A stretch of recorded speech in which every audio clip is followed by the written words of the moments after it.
Welcome to the Geek Freaks Podcast. Before we get started, make sure to hit the subscribe button on Spotify, Apple Podcast, Google Podcast, Breaker, TuneIn, Castbox, Stitcher, YouTube, and all other podcast listening platforms you may be tuning in from.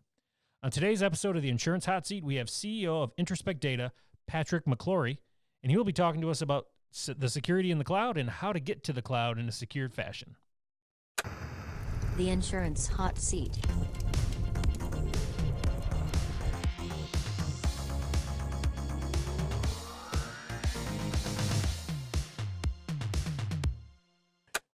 Today's podcast guest is Patrick McClory with Introspect Data. He is the CEO and developer for them. How's it going, Patrick? Going great. How are you? Oh, I'm not bad. Can't complain. The weather is changing here in Michigan. I had to, really think about whether putting on a long sleeve shirt or a short sleeve shirt today. So it's changing. I'm not allowed to talk about where I live. I'm in Southern California, so everyone's generally fairly, a little jealous of the weather we have. Yeah, you get 70s and sunny no matter what. No matter what's going on in here. We get 6 feet of snow. It's not fair. You're right. Let's not talk about it. I grew up in Pittsburgh, so I feel for you. All right, yeah. So you got a small taste of, or I guess not a small taste. Pittsburgh gets a good amount of snow too. So, but anyway, I want to jump in today. I appreciate your time. The whole premise of this, again, to kind of put it out there, is to have those in-depth conversations. We have a lot of small, medium-sized businesses that range from anywhere between 5 and 300 people. So we thought it'd be advantageous to have a conversation wrapped around security and cloud and making that leap from an on-prem situation to a cloud-based situation, whether it's, your AD, your Azure, your AWS, even running custom apps, and kind of what that looks like as far as security goes or the shifting in security and responsibility. So we thought nobody better to talk about it than somebody that's been doing it for years. So if you want to give us a little bit about your background and how you got where you're at, and we'll jump into it. Yeah, absolutely. Again, Patrick McClory. I'm here, CEO of Introspect Data. It's a high-scale machine learning and cloud-focused consultancy. We kind of come out of a number of organizations that I've been a part of, including a company called DualSpark that I co-founded that was sold to an MSP called DataPipe. I got to build large-scale strategic platform for them and spent a lot of time helping their consulting organization work with their large-scale enterprise all the way down to SMB customers in cloud. Prior to that, just to kind of round out the history, I actually was a part of the AWS professional services organization as well. So I've worked for the cloud, I've worked with the cloud and around it, and have worked with a couple hundred customers in a variety of vendor kind of specific situations, a number of industry verticals, and everything from SMB and startup to large scale enterprise. So the security question is always a fun one where frankly things are become a very contentious argument in organizations as they start to wrestle with moving to cloud. And the first concern is, well, are we going to be secure? And the easy answer is yes. The hard question though is how do we re-rationalize our policy, our sort of interpretation of our compliance needs, of our security standards into the opportunities that cloud offers. And often the case, these organizations have spent 10 to 15 years with the same basic policy structure, with tools that came out in the virtualization era. And as we move into this sort of next phase, with new both techniques and capabilities around automation, with new security structures, it's no longer kind of a full stack responsibility. You have shared responsibility models, especially with AWS, with Azure, with Google Compute. You have to rethink all of the implementation bits to really do an efficient job of managing security. And that doesn't mean that you throw policy out. Policy is usually pretty good, but it's that kind of how-to piece that needs to be rethought. And that's sometimes a tooling question. Sometimes it's a posture question. It's do we really trust and can we trust the cloud for the bits they say they can work on, and how do we verify that? And I think a lot of it gets left. I think a lot of it gets left behind too, because when smaller, medium-sized businesses decide to make this push to the cloud, it's a big, scary monster to them, right? Because it's a ton of the unknown. And then the major factors is how we're going to get it there, how it's going to work, and is it going to work, and kind of the policies that you're speaking about and the security posture and all that other stuff kind of comes second fiddle to it.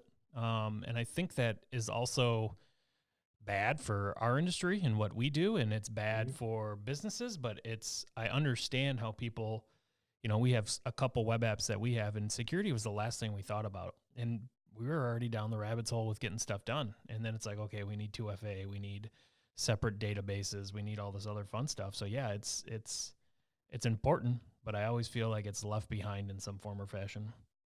Well, I mean, let's talk about it kind of more abstractly for a moment. At the end of the day, if you read books like Gene Kim's Phoenix Project, or you kind of look at the sort of pro Great DevOps, book. Perspective, what you hear is a lot of organizations saying security holds me back.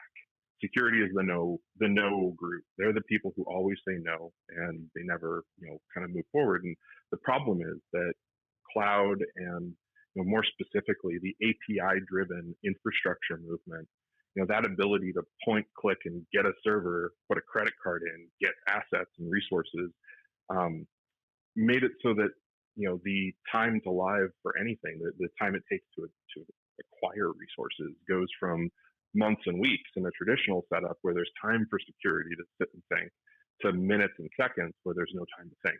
There's not that natural sort of waiting period for security to consider the implications. And I think that it's a new way of working for security, and really security teams need to embrace that automation focus and embrace that model, because what they see is, shadow IT and sort of business units going off on their own and doing the work, to your point, where security becomes the last thought. In my product development experience, I'd tell you that in today's world, it is easier than ever to think about security first, to build security into your applications, in your infrastructure as a first-class citizen in an automated, secure, consistent, and auditable manner. And that's not just for like some random startup. That's at high levels of compliance from your standard PCI DSS kind of stuff, all the way to high-end banking and national security kind of workflows. The automation's there. It just requires that you look at it from more of an engineering perspective than a compliance and checklist perspective that's more manual. Yeah, it's no longer reactive now, right? It has to be proactive with the way things are going in the industry and how things are going for small and medium businesses. We were never considered a huge threat plane for security issues, and all of a sudden we are, and all of a sudden the attacks are becoming more sophisticated, and now the lax ideology wrapped around some of these things are getting us into situations where nobody wants to be. Well, and to that point, I think that there's a good bit of this where there's a lot of fear, uncertainty, and doubt related to security in the cloud that is pure marketing.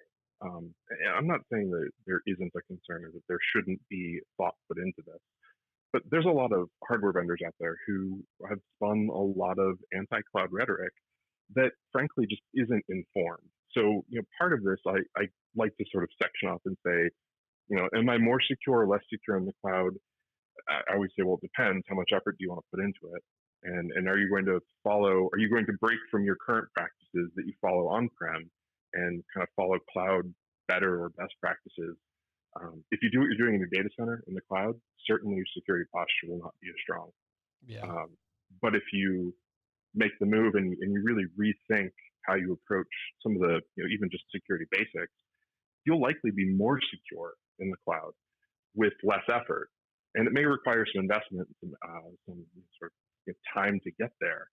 But the nature of the real answer under the hood is always a little more complex than the fear that kind of we all naturally have. And I think none of us really like change, right? It's ultimately a people problem. Is that nobody wants to change, but the benefits that exist, especially from a security perspective, in kind of the new world here, are just so obvious that they're really hard to ignore nowadays. And I think we've seen a lot of the people being the issue when we're trying to do password policy changes, even locally on-prem. Hey, you got to change Hmm. your password every 90 days. No, I don't want to do that. I like my passwords. Or you have to have a complex password. Well, I like my password being hot dogs. Well, now it's got to be hot dogs, 10 with an exclamation point. Well, I don't want to do that. Or even like when we rolled out 2 form factor to a number of our customers, that was extreme. I mean, there's a lot of pushback on it because now you're including your cell phone or a YubiKey. There's more Hmm. pieces and parts, but at the end of the day, they're 10 times secure than they were with their password. So yeah, it's the people are going to be the ones you have to win over. And unfortunately, ease of use and security typically don't go hand in hand. Well, I think you just highlighted two really specific models and two kind of dimensions that this changes on. You've got the piece of it that is, that, to your point earlier, the types of attacks are becoming more and more sophisticated, more easily accessible. It is cheaper than ever for a malicious, person on the web somewhere to grab a server and attack you, just like it is for you to get a server and deploy your stuff to. Yep. So, there's that ease of access that lowers the bar, that makes it easier for malicious actors to go toward, what would have been low value targets, SMB at the end of the day. But on the other side, you've got people and their sort of frustration with the things that keep them safe. And because the threat vector is more kind of targeted and easier to achieve for attackers, we have to do more at a people level, even minimally, to just sort of protect ourselves. And I always like to try to simplify the argument because we can get really wrapped up. As an engineer, we can get really wrapped up in the details. Yep.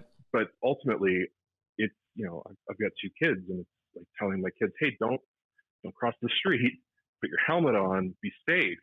And none of us really like to be told what to do, but when it comes to keeping ourselves and our company safe, there are new rules that are just basic. YubiKeys are great. They're cheap. They're easy to deal with, and they provide great hardware level 2FA. I've got Google Authenticator on my phone. I've got a YubiKey, for a variety of services that we use, and it's sort of a non-starter for most of my work, for our clients. That's sort of a given. Like we just that's just how it works.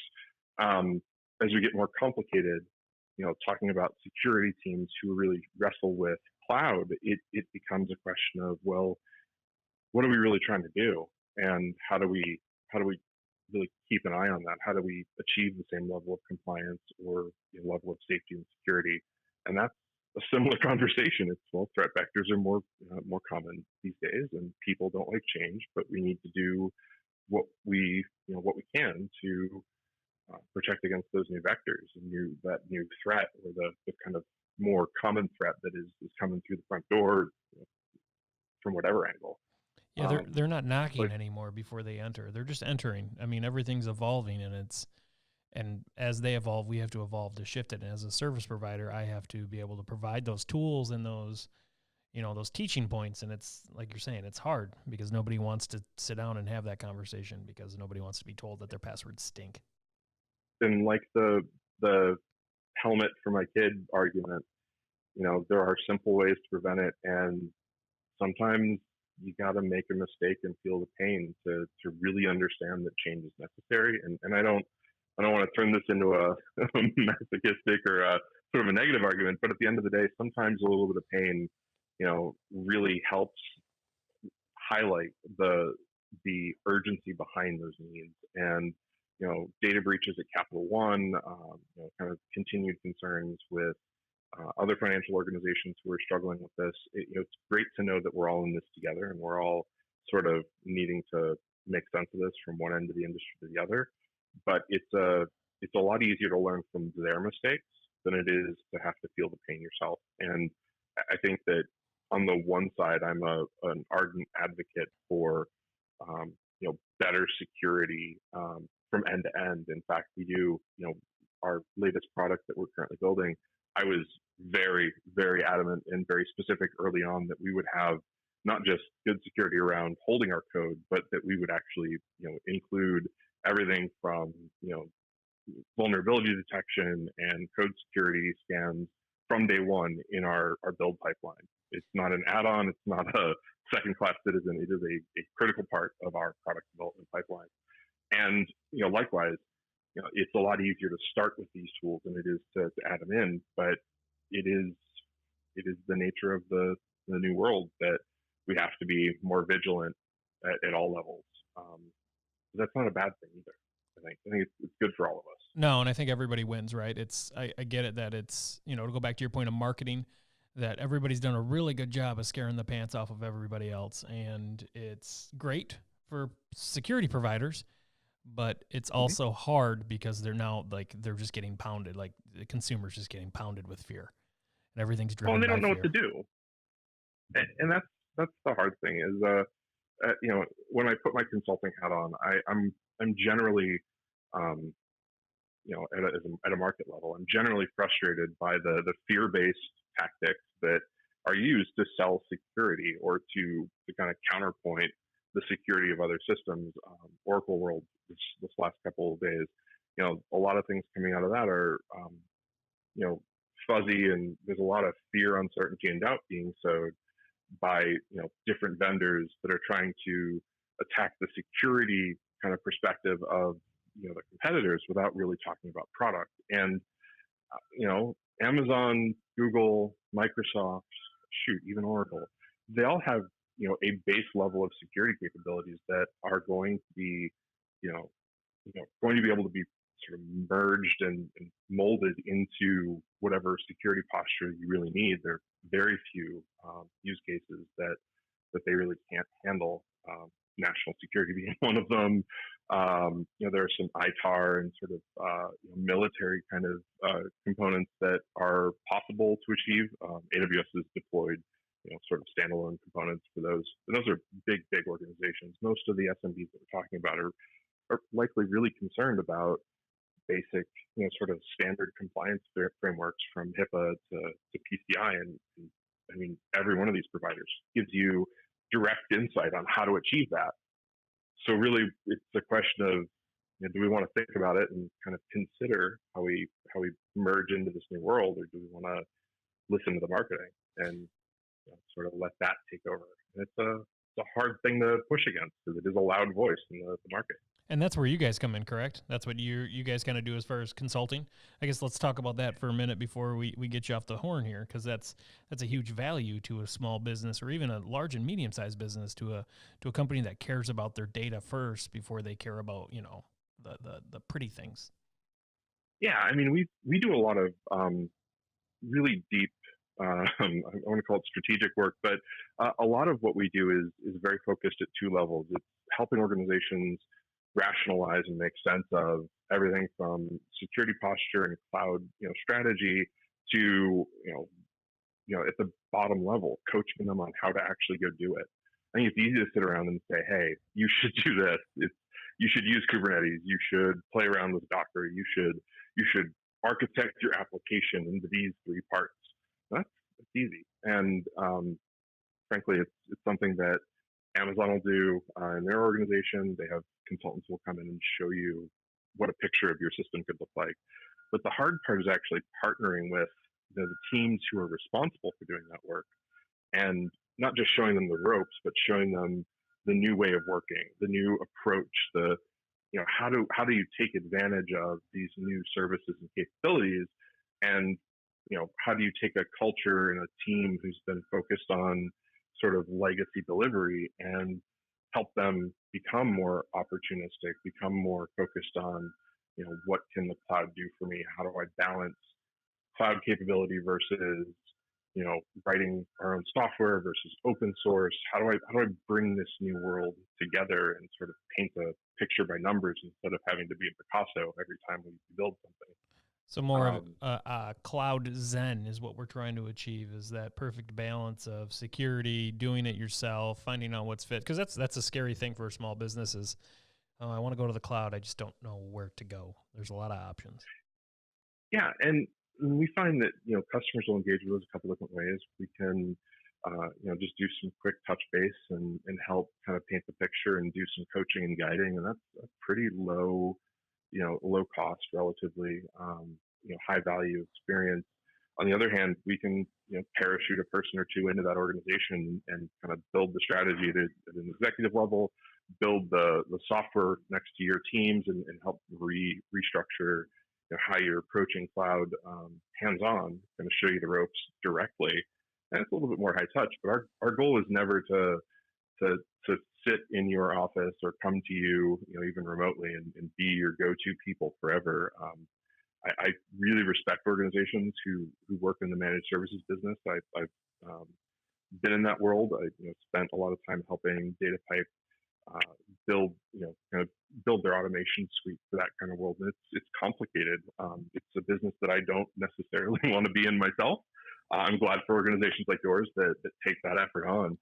But I want to really coach these organizations so that they themselves can be successful in how they move forward. And a lot of them do partner with MSPs to help kind of keep an eye on the system, to kind of watch the shop as they keep moving forward.